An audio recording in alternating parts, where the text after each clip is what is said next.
기도하고 말씀 듣겠습니다. 하나님, 오늘도 말씀으로 시작하게 하심에 감사를 드립니다. 말씀의 은혜와 능력이 우리 사랑하는 모든 성도님들의 삶에 늘 충만하게 하시고 말씀으로 이 시대를 살아가도록 함께 하시기를 기도합니다. 성령님을 통해 말씀을 온전히 이해하게 하셔서 하나님의 말씀이 우리 삶 가운데 뿌리를 내려 잘 자라도록 인도하시기를 기도합니다. 지금은 주의 말씀을 듣고자 합니다. 말씀을 전하는 사람과 듣는 모든 사람들에게 하나님의 은혜가 충만하게 임하기를 원하며 우리 주 예수 그리스도의 이름으로 기도하였습니다. 아멘. 함께 하나님의 말씀 보도록 하겠습니다. 같이 읽을 하나님의 말씀은 신약성경 344페이지 디모데후서 2장 19절 상반절 말씀입니다. 신약성경 344페이지 디모데후서 2장 19절 상반절입니다. 그러나 하나님의 견고한 터는 섰으니. 아멘. 오늘은 복음의 핵심 진리를 재발견하라라는 말씀의 제목을 가지고 함께 은혜를 나누고자 합니다. 기독교의 역사를 살펴보면 항상 부흥의 시기에 앞서 일어난 현상들이 있습니다. 그것은 신앙의 기본 교리를 재발견했다는 점입니다. 부흥은 어느 날 갑자기 오는 것처럼 보이지만 사실 부흥이 오기 전에 말씀에 대한 사모와 교리에 대한 재확인이 있었습니다.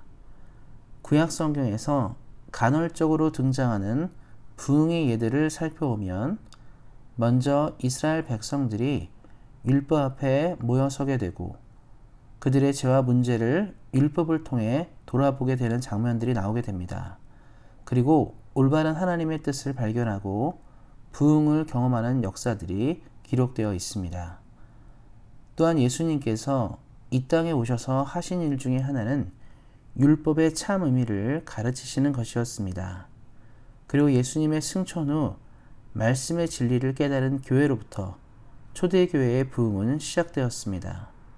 그들은 성경이 말하는 기본적인 진리를 가지고 하나님의 나라를 확장하였습니다.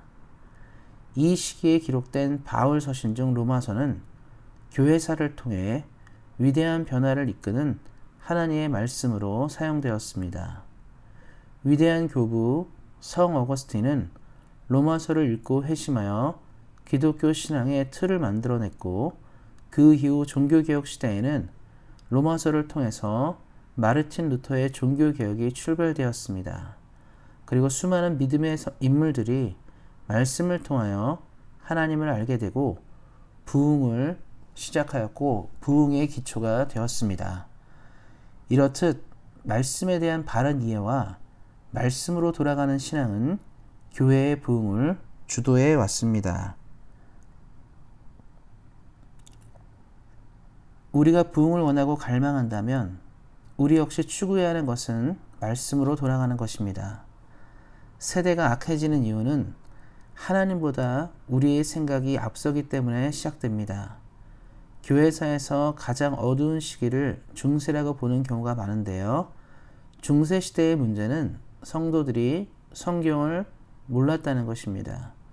성경이 각 나라의 언어로 번역되기 전에 성경은 어려운 히브리어, 헬라어, 라틴어만 된 것만 존재하였기 때문에 성직자를 통하지 않고서는 일반 성도들은 성경이 말하는 바를 완전히 이해할 수가 없었습니다.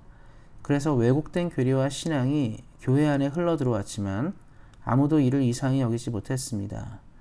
그 중에 몇 가지 예를 들자면 면죄부 판매. 이 당시에는 면죄부를 구입하면 천국에 갈 수 있다는 믿음이 있었고 실제로 교회는 면죄부를 파는 데 집중하기도 하였습니다. 또한 성모 마리아를 사람이 아닌 신으로 보는 이론이 나왔고 이는 아직도 천주교 카톨릭의 중요한 교리 중에 하나입니다. 이러한 잘못된 이론들이 득세하였음에도 성도들이 알지 못하였던 이유는 그들이 말씀을 알지 못했기 때문입니다. 말씀을 알지 못하기에 교회가 가야 할 올바른 방향을 보지 못하고 잘못된 이론에 끌려간 것이 중세 시대였습니다. 그러한 때 하나님은 종교개혁을 통해 개신교를 탄생시키셨습니다. 그래서 종교개혁 시대의 개신교 신학자나 목사들이 가장 많이 한 작업 중에 하나는 성경을 읽는 것, 교리를 확립하는 것이었습니다. 장로교 신앙을 가진 분들은 한 번쯤은 들어봤을 만한 웨스트민스터 신앙교리 문답과 같은 교리에 관련된 고백서가 나타난 것도 종교개혁 때였습니다. 종교개혁 시대는 그래서 어떻게 보면 기독교 신앙의 기초를 확립한 시기라고도 볼 수 있습니다. 사랑하는 성도 여러분, 말씀이 희미해지고 말씀의 진리가 약해지게 되면 역사가 말해주듯이 어두운 시기를 보냅니다. 이를 깨우는 것은 바로 진리를 만나는 것입니다. 복음의 핵심 진리를 발견한다면 우리는 다시금 찾아온 신앙의 위기가 많은 이 세대를 돌파할 수 있습니다. 날마다 우리 성도님들께서 말씀 앞에 머무르시며 성경이 가르치는 바에 늘 삶을 세워가시기를 예수님의 이름으로 축원드립니다. 그래서 말씀의 사람들이 되어서 정답이 필요한 이 세대에 하나님의 대답을 들려주시기를 예수님의 이름으로 축원드립니다. 기도하겠습니다. 하나님, 역사의 어두운 순간에 늘 말씀으로 시대를 일깨우신 것처럼 우리가 사는 이 세대를 말씀으로 일깨우도록 함께 하시기를 기도합니다. 날마다 우리 성도님들이 주를 찾고 구할 때마다 응답해 주시고 살아계신 말씀을 읽을 때마다 하나님의 은혜와 뜻을 온전히 깨닫도록 함께 하시기를 기도합니다. 말씀으로 이 땅을 뜨겁게 살기를 소망하며 우리 주 예수 그리스도의 이름으로 기도하였습니다. 아멘.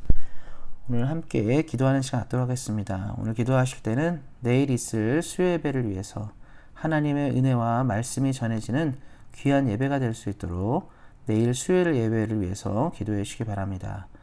또 기도하실 때 우리 교회 이전이 곧 눈앞에 두고 있습니다. 교회 이전을 통해서 하나님께 영광을 돌리고 새로운 도약을 맞이하는 온생한 교회가 될 수 있도록 기도해 주시고 이전을 준비하고 또 애쓰는 모든 손길 가운데도 함께 해달라고 기도하는 시간 갖도록 하겠습니다.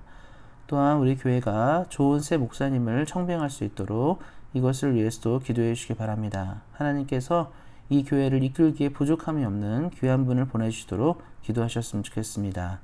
또 기도하실 때 우리 안에 몸이 연약한 분들이 있습니다. 주의 말씀과 능력으로 회복되는 은혜가 있어서 함께 모여서 예배할 때 또 같이 기쁨으로 예배드릴 수 있도록 이것을 위해서도 기도해 주시기 바랍니다. 또한 나라와 민족을 위해서도 기도해 주시기 바랍니다. 특별히 대한민국과 캐나다, 우리가 살고 있는 캐나다와 또 우리가 떠나온 고향, 땅 대한민국을 위해서 코로나 위기를 잘 극복하고 하나님이 원하는 나라 될 수 있도록 이것을 위해서도 기도해 주시기 바랍니다. 오늘 말씀을 나눈 것처럼 말씀의 사람은 시대를 일깨우며 살아계신 하나님의 말씀은 시대를 깨웁니다. 우리 사랑하는 성도님들께서 말씀의 사람 되셔서 이 땅을 예수님의 이름으로 늘 승리하시기를 예수님의 이름으로 다시 한번 격려드립니다. 오늘도 말씀 안에서 은혜 안에서 승리하세요. 주의 사랑으로 사랑합니다.